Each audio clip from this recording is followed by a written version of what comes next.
First and foremost, I want to say thank you to everyone who has taken the time to subscribe to the channel, engaged with us with the thumbs up, the thumbs down, whatever it may be, or placed a comment. So many comments that we've received. I can't obviously address all of them, but there are some recurring themes in some of the comments, and I wanted to dedicate this video to addressing some of those comments. Now, if we don't reply to you on the channel, please don't take offense to that. Obviously, we cannot reply to every single person who comes through. We are getting a lot of requests for personalized financial advice in the comment section. Of course, we can't do that without knowing anything about your situation. If you want to reach out to us and have a phone call or a consultation, there's always a link in the description down below. You can click on that and match your calendar up to ours, and we'll have a conversation.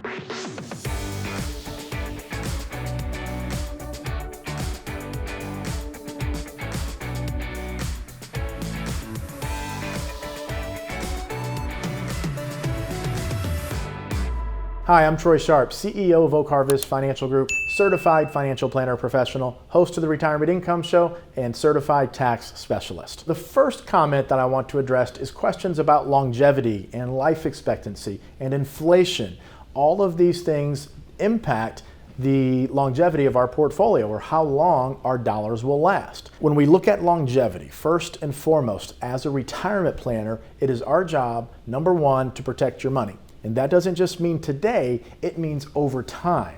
So it would be imprudent of us to plan for somebody to live to be 81 or 82 or 83 if that means they're going to run out of money if they live to be 85, 87, or 92 or 94. From sitting with thousands and thousands of clients over the course of my career, I feel like I've lived through my 60s, my 70s, my 80s, even my 90s, hundreds and hundreds of times. So the experience that we've gained sitting with families, some we're able to help, some we're not able to help, but we take those experiences and they result in our beliefs and what we've seen happen over time, and they come to help shape our retirement planning strategies. This is what we do. We've dedicated our lives, our careers, to helping people plan for retirement. A lot of times also part of this job is someone comes in at 82 or 85 or 87 and they've made the mistakes in the past, and now they're coming in because they're virtually out of money and they want us to help. So not only do we work with people in their 50s and 60s that are entering retirement or considering entering retirement or maybe just retired, we also work with people on the other end of the spectrum that have been retired for a long time, made mistakes, and now they're 82, 86, 87 years old, and they've run out of money because of bad decisions they made when they were 50, 60, and 70. We have a responsibility to protect our clients' money. It's our first and foremost responsibility.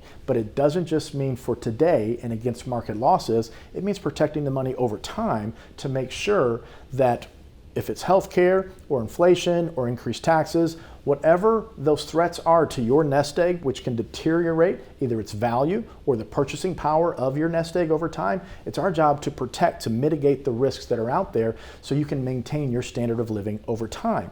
With that comes a peace of mind, less anxiety, less fear, and that's one of the primary responsibilities of a good retirement planner. So longevity works its way into this discussion for each and every single case, but it's not a science, it's an art almost. You know your health, you know your family history, you know if you're taking prescriptions, if you're not, if you drink, if you smoke, all things that could decrease your life expectancy, or if you're healthy and work out, could increase your life expectancy. But one of the things that we found over time is the majority of people simply underestimate how long they are going to live. Right now, we have treatments for diseases and cancers and other things that are extending people's lives that just 5, 10 years ago didn't exist. So when we look at the projection of growth, this is the estimated number of people over 100 years old over the next 30 years.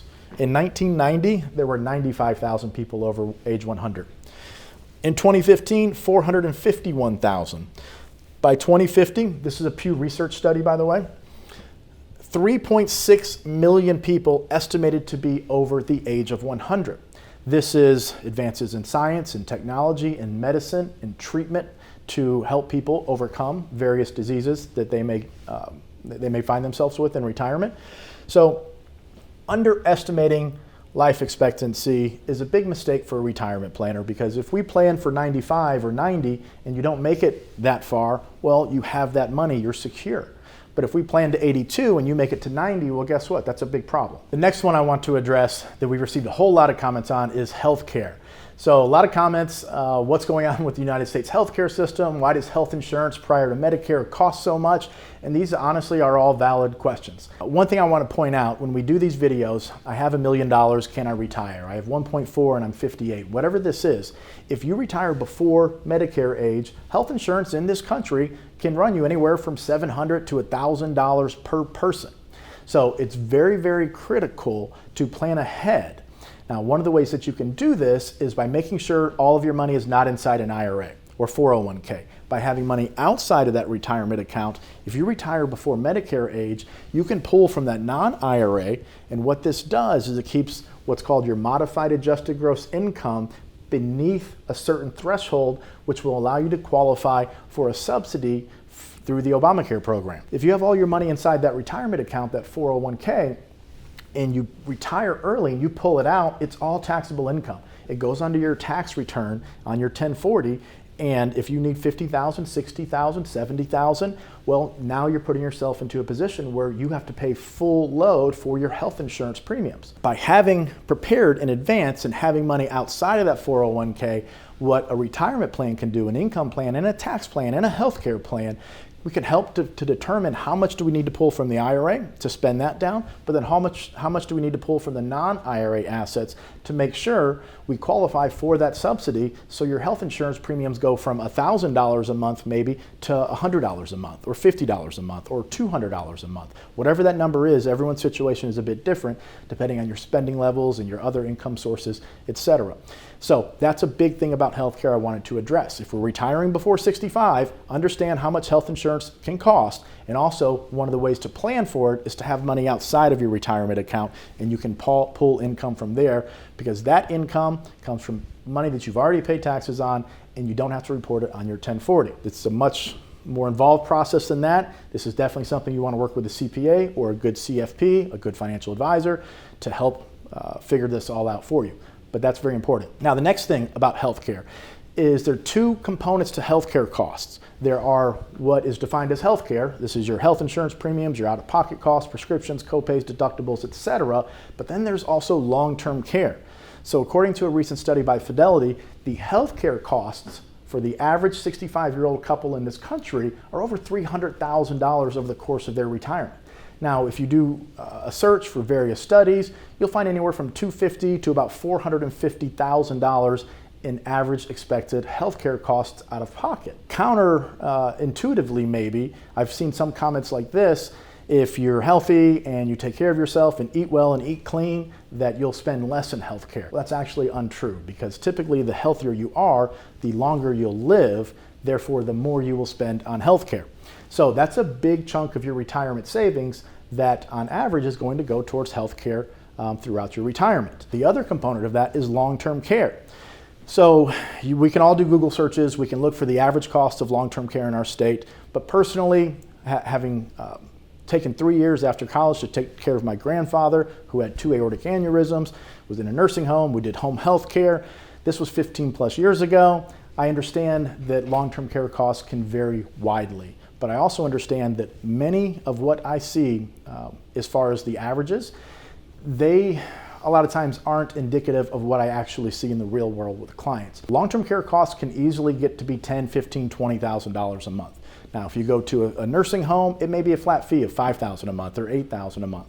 Whatever that number is, just be aware that when planning for healthcare and retirement, healthcare costs and long-term care costs are two different things.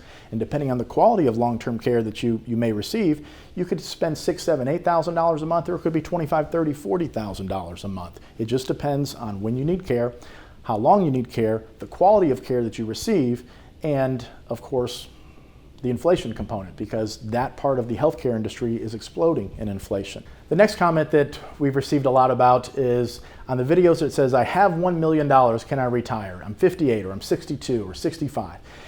A lot of comments are, yes you can, obviously, or no you can't, you need a lot more. Truth of the matter is, we've helped people comfortably retire that have far less than $1 million saved. And I have clients that make close to $1 million a year, but they spend so much that they still can't retire. Everyone's situation is different.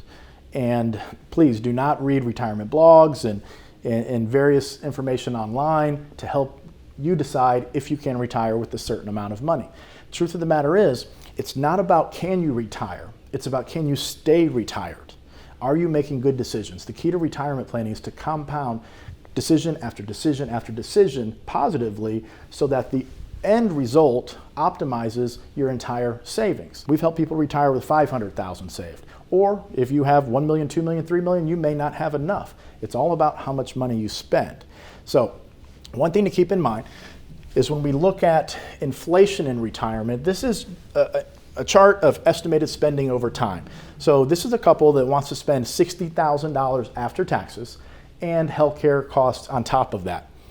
So this drop right here is when they go on Medicare and don't have to pay out-of-pocket health insurance premiums anymore.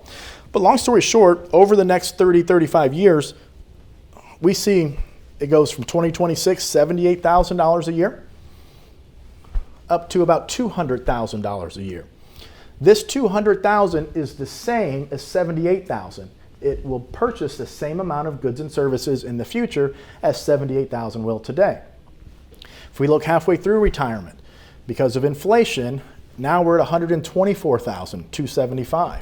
So again, this is the same amount of money. It will purchase the same amount of goods and services. But inflation over time erodes our purchasing power, so we have to pull more and more out. This is a big concept that I think a lot of people who are saying, yes, you can absolutely retire, yes, you absolutely can, aren't quite grasping. Yes, if you want to live very modestly, don't have any big healthcare expenses, don't need long-term care, don't necessarily want to keep up with inflation, sure, you may be able to retire. But for a lot of you out there who spend $60,000, $70,000, $80,000 a year, $1 million really isn't a lot of money to last 30 years. So it's not just about can I retire, it's about can I sustain that retirement, taking into consideration future healthcare costs, current healthcare costs maybe, long-term care, and inflation. And I haven't even got into taxes yet. Taxes are a huge component. Let me jump over to taxes real quick. Okay, so this is another couple. It's a simple analysis looking at two people, age 66, husband and wife. What is the tax impact of different distribution strategies? How much do I take from the IRA? How much do I take from the non-IRA? Do I do any Roth conversions? This couple has $800,000 total saved. If we look at the number one ranked tax strategy, at 95, they estimate, or it's estimated to have an ending balance. This means they pass away with $663,000, paid $42,000 in taxes over the course of their life.